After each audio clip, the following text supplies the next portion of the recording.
Eh bien, c'est l'histoire de deux amis, Farouk et Abdoulaye.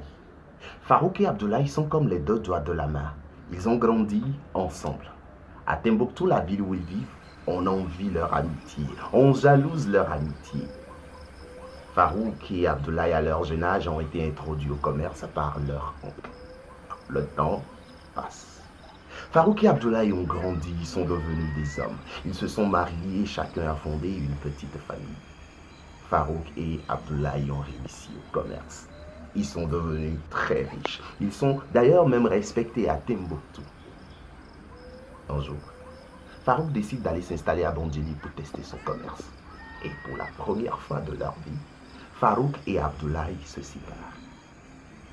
Désormais, Farouk est à Bandjeli et Abdoulaye à Timbuktu. Et tandis que le commerce d'Abdoulaye à Timbuktu croît, celui de Farouk regresse. Farouk regresse. Il regresse, il regresse, il regresse et tient le diable par la queue. Farouk devient pauvre comme un rat d'église. Il contracte des dettes partout à Bandjeli et à des créanciers. Commence pour lui de longues nuits d'insomnie, des nuits blanches. Un soir, alors qu'ils sont dans le lit, sa femme lui dit: mais chérie, pourquoi ne vas-tu pas voir ton ami de Timbuktu? Il saura te comprendre. Vous avez une amitié légendaire, il pourra t'aider.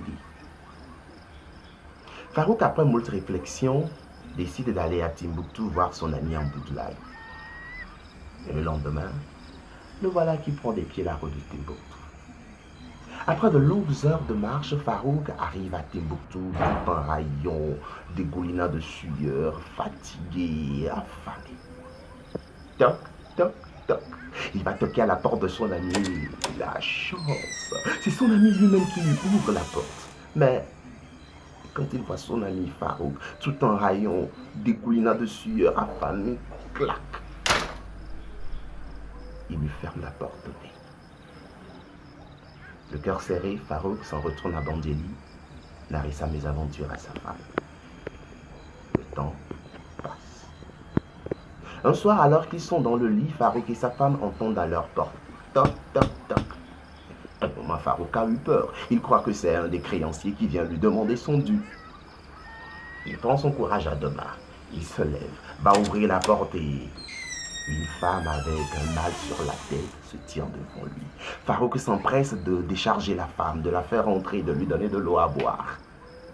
La femme ouvre son mal et lui dit: vois-tu, Farouk, moi je suis une jeune veuve.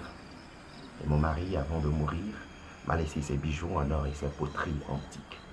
Je ne suis pas une commerçante. Je voudrais que tu m'aides à écouler cette vente et qu'on se partage les bénéfices 50-50. Oh, le bonheur vient de frapper à la porte de Farouk. Farouk n'en revient pas. Pour lui, il rêve. Mais non, Farouk vit une réalité.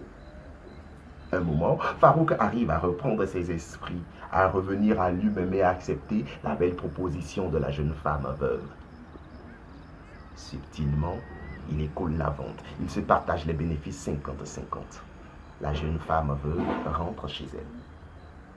Farouk, avec le peu d'argent qu'il vient de gagner, va construire un magasin au marché de Bandjeli et entretient un commerce de sel. Cependant, dites-moi, qui parmi vous ne mange pas du sel? Que cette personne m'envoie un petit cœur. Le temps passe. Farouk, petit à petit, renaît de ses cendres.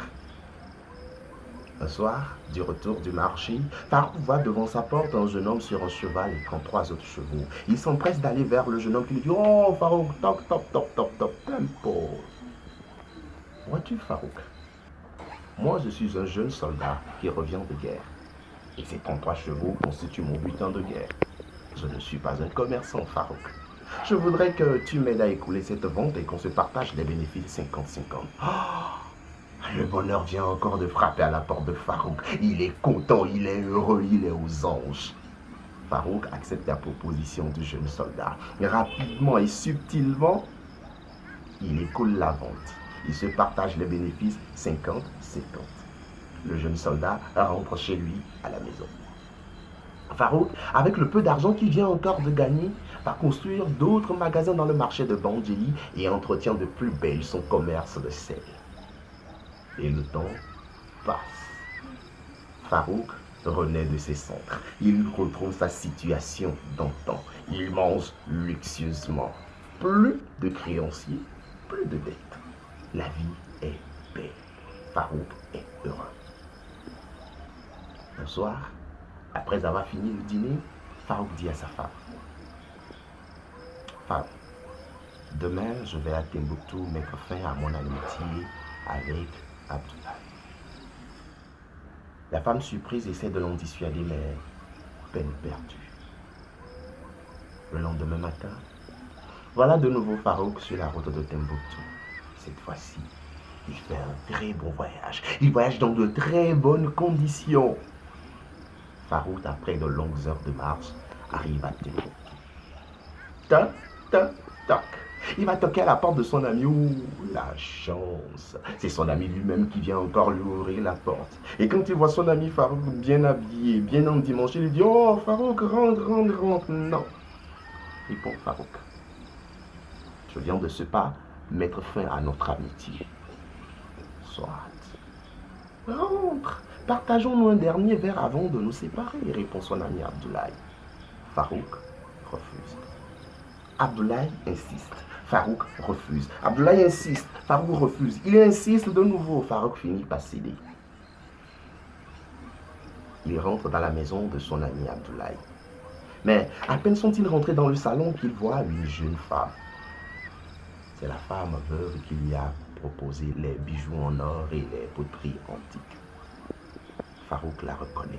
Un peu plus au fond, un jeune garçon, le jeune soldat qui lui a proposé les 33 chevaux. Farouk aussi le reconnaît. Ne comprenant plus rien, il se tourne vers son ami et lui dit: Quelqu'un peut m'expliquer ce qui se passe?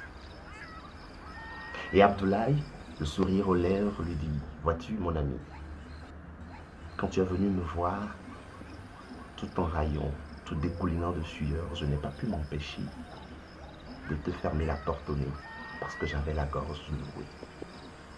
Après, je t'ai envoyé mes enfants, ma fille en premier et mon tout jeune garçon. Et toi, Farouk, tu as su tirer bénéfice de leurs propositions.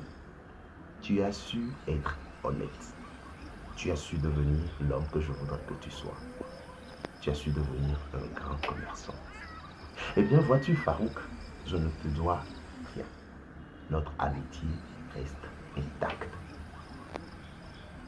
Après ces mots, Farouk et Abdoulaye laissent couler leurs larmes. Ils s'embrassent longuement et partagent un grand festin. Le soir, Farouk retourne à Bandeli et narre son histoire au creux de l'oreille de sa femme dans leur lit.